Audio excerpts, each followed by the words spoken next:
नैहर चल जेबै हिरौपा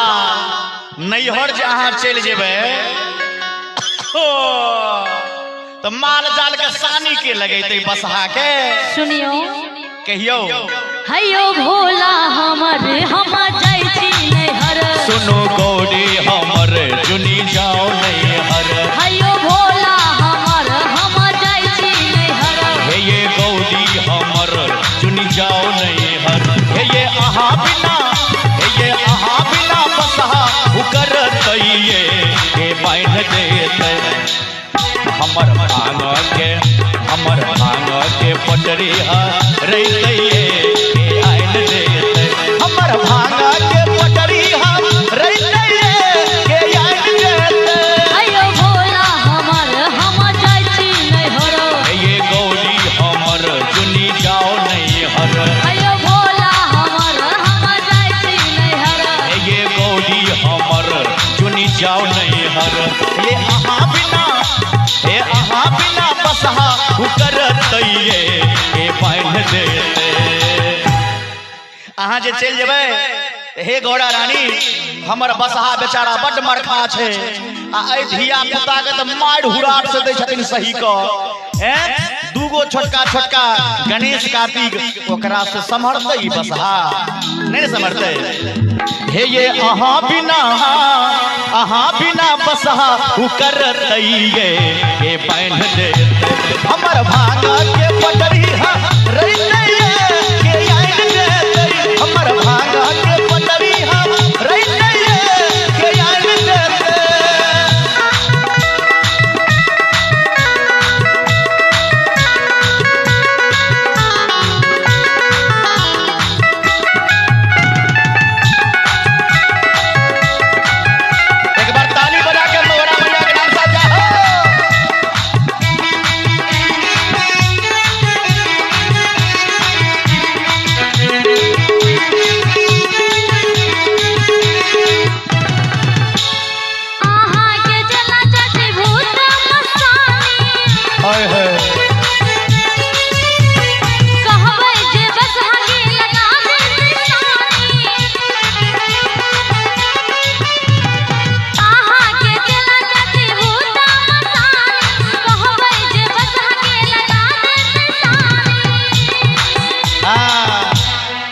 कहलिए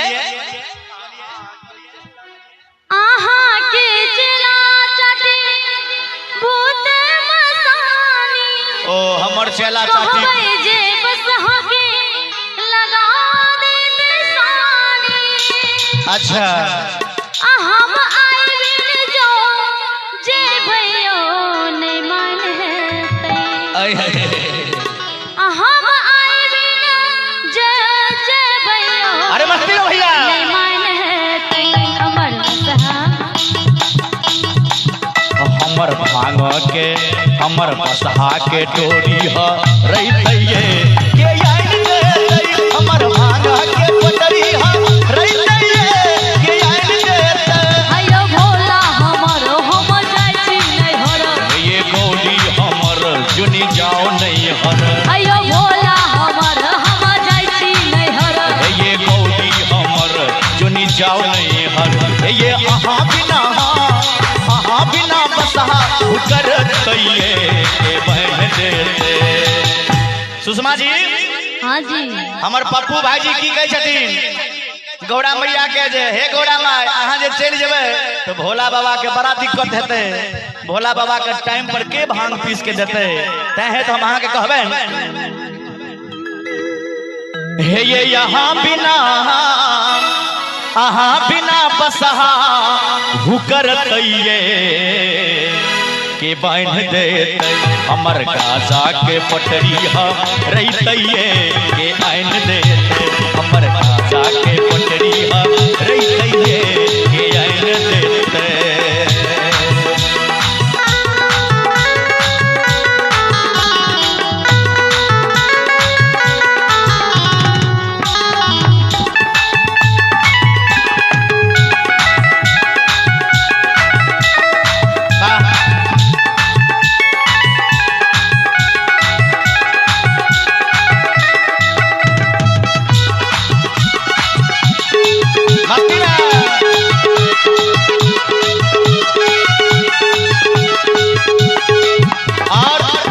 देखियो आबि गेलखिन फूल बाबू यादव जी, हिनका माध्यम से एक बार फिर से सुंदर पुरस्कार 501 रुपए के पुरस्कार एलिए, बहुत बहुत धन्यवाद देवें। देखियो भोला बाबा कहे छथिन गौड़ा माई से, ए गौड़ा गौड़ा ये कनी झटक के बाजू नहीं है, आइ भोजन क्या नहीं आयल छी, ये गौड़ा रानी हेलो हेलो थोड़बे कैसी करे ले गौड़ा रानी कहियो। हाँ आब भेलै ने ओ ओन्ने से सहयोग दे रहल तै कहै छी। देखियो महादेव गौड़ा रानी से कहै छथिन जे अहाँ चल जइबै बौआ त दुनू बेटा के ताई के आइन देतै कुंडिया सोटा, अहाँ चल जइबै बौआ त दुनू बेटा के ताई के आइन देतै कुंडिया सोटा, केन तो भांग से देतै ये बड़ा आइन है। अहाँ जे चल जेबै तो अहाँ के दुनू बेटा बौआ के हमरा नित दिन भांग पीस देते, आ पड़ोसनी के जे कहबै भांग पीस देला तो हमरा बड़ा आइन हेते। अच्छा आ के नित भांग पीस देते ये बड़ा आइन हेते, हमर गाजा के पटरी है के आइन देते, हमर गाजा के पटरी है के आइन देते। अयो भोला हमर हम जाइ छी नैहर, ये गौरी हमर चुनी जाओ नैहर, अयो भोला हमर हम जाइ छी नैहर, ये गौरी हमर चुनी जाओ नैहर, ये अहाँ बिना बसहा करत ये बड़ा है हमर भांग के पटरी है रही नहीं